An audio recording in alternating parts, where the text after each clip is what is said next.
Assalamualaikum warahmatullahi wabarakatuh.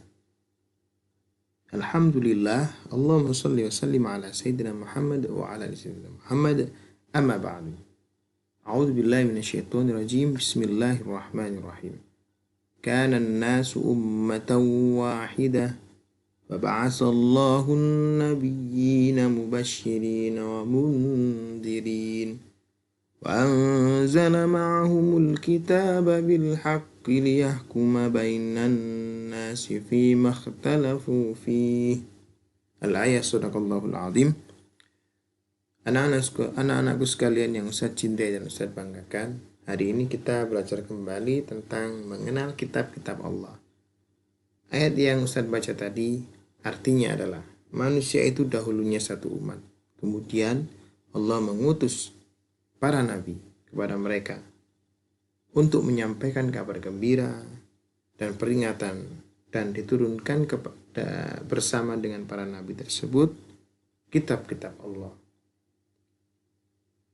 yang mengandung kebenaran untuk memberi keputusan di antara manusia tentang perkara yang mereka perselisihkan. Jadi adanya kitab-kitab Allah itu dikarenakan sebagai petunjuk dan untuk mengambil keputusan hukum-hukum yang terbaik. Jadi wajib bagi kita semuanya iman kepada kitab-kitab Allah. Karena tanpa kitab-kitab Allah sesungguhnya kita akan tersesat. Kita mengenal atau iman kepada kitab Allah itu rukun iman yang ketiga. Ada berapa kitab-kitab yang wajib kita imani? Baik. Pertama, sebelum itu kita baca ayatnya dulu. Bismillahirrahmanirrahim. Kana an-nasu ummatan wahidatan faba'atsallahu an-nabiyyina mubasysyirin wa mundzirin wa anzala ma'ahumul kitaba bil haqqi liyahkuma bainan nasi fima ikhtalafu fihi.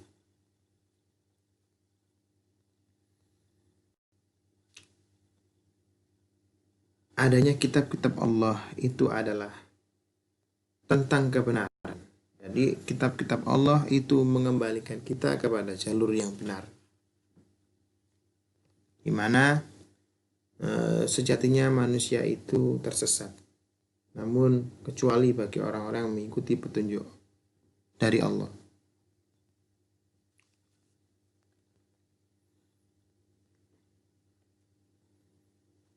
Adanya kitab-kitab Allah itu sebagai bukti bahwasanya Allah menuntun kita semuanya ke jalan yang benar.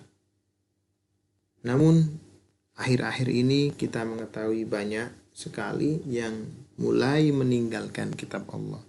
Mereka hanya tahu tentang Al-Quran adalah kitab Allah, tapi tidak mengikutinya. Dan kitab-kitab Allah ini mengantarkan kita kepada jalan yang benar, siratal mustaqim, siratal ladzina an'amta 'alaihim ghairil maghdubi 'alaihim waladdallin. Adapun kitab yang pertama yang akan kita bahas adalah kitab apa ya? Sebelumnya kita baca dulu ayatnya. Bismillahirrahmanirrahim. Inna anzalna at-taurata fiha hudan wa nur yahkumu bihan nabiyyuna alladzina aslamu lilladzina hadu, yang artinya sesungguhnya kami telah menurunkan kitab Taurat yang mana di dalamnya ada petunjuk dan cahaya yang menerangi, yang dengan kitab itu diputuskan perkara orang-orang Yahudi oleh nabi-nabi yang menyerah diri kepada Allah.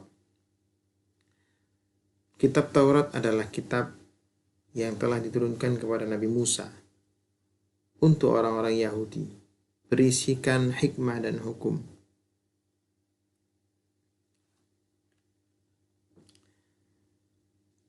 Kitab Taurat berisi beberapa pesan yang baik, di antaranya sebagai berikut. perhatikan yang ada di layar. Ada 10 perintah yang sangat baik. Yang pertama, perintah untuk mengesahkan Allah. La ilaha illallah Muhammadur Rasulullah. Tidak ada agama yang benar kecuali agama itu mengesahkan Allah. Kecuali agama itu mengesahkan, menjadikan Allah tunggal. Kemudian tidak menyekutukannya. Yang kedua, larangan menyembah patung atau berhala. Bayangkan, di dalam Taurat kita dianjurkan untuk tidak menyembah patung berhala. Yang ketiga, larangan menyebut nama Allah dengan sia-sia. Tidak mudah menggunakan sumpah atas nama Allah, kemudian menyia-nyiakan nama baik Allah dan sebagainya. Kemudian yang keempat, perintah menyucikan hari Sabtu. Jadi setiap hari Sabtu itu disucikan. Seperti umat Muslim, hari Jumat disucikan. Nah, orang Yahudi hari Sabtu. Kemudian yang kelima, perintah menghormati kedua orang tua. Jadi tidak boleh kita mendahului keputusan orang tua, tidak mentaati orang tua dan sebagainya. Yang keenam, larangan membunuh sesama manusia. Dilarang sekali melaksanakan praktek pembunuhan kepada sesama manusia. Yang ketujuh, larangan untuk berbuat zina. Yang kedelapan, larangan untuk mencuri. Yang kesembilan, larangan menjadi saksi yang palsu, artinya bekerja sama untuk berbohong. Itu tidak boleh. Baik, berikutnya.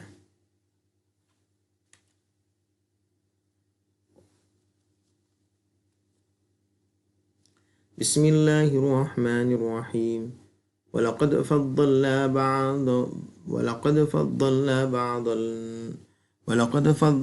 بعض النبيين على بعض وآتينا داود زبورا. Perhatikan baik-baik bacaannya. ولقد فضلنا بعض النبيين على بعض وآتينا داود زبورا. Yang artinya, dan sesungguhnya telah kami lebihkan sebagian nabi-nabi itu atas sebagian yang lain. Dan kami berikan Zabur kepada Daud. Kami lebihkan para nabi itu melebihi yang lainnya. Jadi para nabi sangat kuat. Adapun Allah memberikan kitab Zabur kepada Nabi Daud. Zabur sendiri berisikan nasihat-nasihat, senandung yang bisa dibaca setelah bersembahyang, setelah sholat. Maka Zabur itu berisi senandung-senandung. Adapun hukumnya itu masih mengikuti hukum Taurat. Nabi Sulaiman dan Nabi Daud diminta untuk senantiasa mengikuti arahan dari kitab Zabur.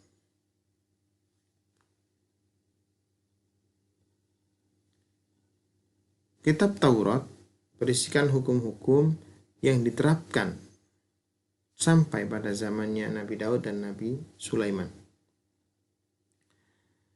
Dan kitab Zabur sendiri itu apabila dibaca, maka burung-burung akan mengikuti bacaannya, kemudian berzikir bersama-sama.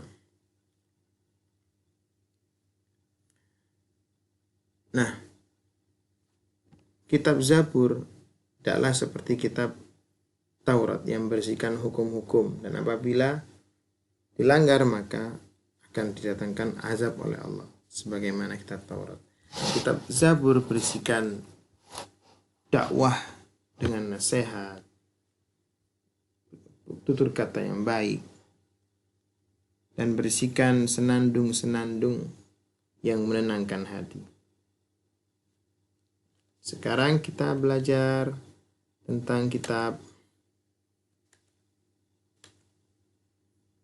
Injil.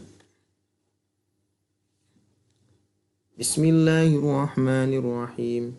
وقفينا على آثارهم بعيسى ابن مريم مصدقا لما بين يديه من التوراة وآتيناه الإنجيل فيه هدى ونور مصدقا لما بين يديه من التوراة وهدى وموعظة للمتقين.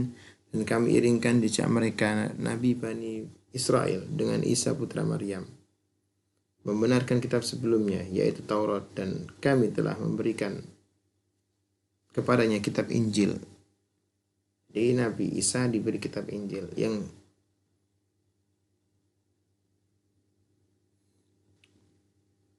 di dalamnya ada petunjuk dan cahaya yang menerangi, dan membenarkan kitab yang sebelumnya, yaitu kitab Taurat, menjadi petunjuk serta pengajaran untuk orang-orang yang bertakwa. Jadi Injil ini sangat berkaitan dengan kitab Taurat dan membenarkan kan kitab Taurat. Kitab Injil sendiri diberikan kepada Nabiullah Isa alaihissalam sebagai pedoman diri sendiri dan masyarakat dan kaum dari Nabi Isa. Berikutnya kita belajar tentang atau iman Allah yang berupa Al-Quran. Sesungguhnya Bismillahirrahmanirrahim, inna nahnu nazzalna dzikra wa inna lahu lahafidun. Sesungguhnya kamilah yang menurunkan Al-Quran dan sesungguhnya kami benar-benar memeliharanya. Jadi Al-Quran berbeda dengan kitab-kitab yang lain yang direvisi oleh pemuka agamanya sendiri. Al-Quran benar-benar terjaga dari sejak diwahyukan kepada Rasulullah hingga sekarang. Al-Quran selalu dijaga oleh Allah Subhanahu wa Ta'ala. Hikmah mengenal kitab-kitab Allah adalah kita akan senantiasa berada di jalan yang diridhoi oleh Allah. Kita selalu ingin mempelajari Al-Quran, selalu ingin mendapatkan hidayah dari Allah Subhanahu wa Ta'ala. Dan Al-Quran sendiri apabila dibaca, maka si pembaca akan mendapatkan pahala yang luas dan banyak. Mungkin itu yang bisa Ustadz sampaikan dari kitab-kitab Allah ini.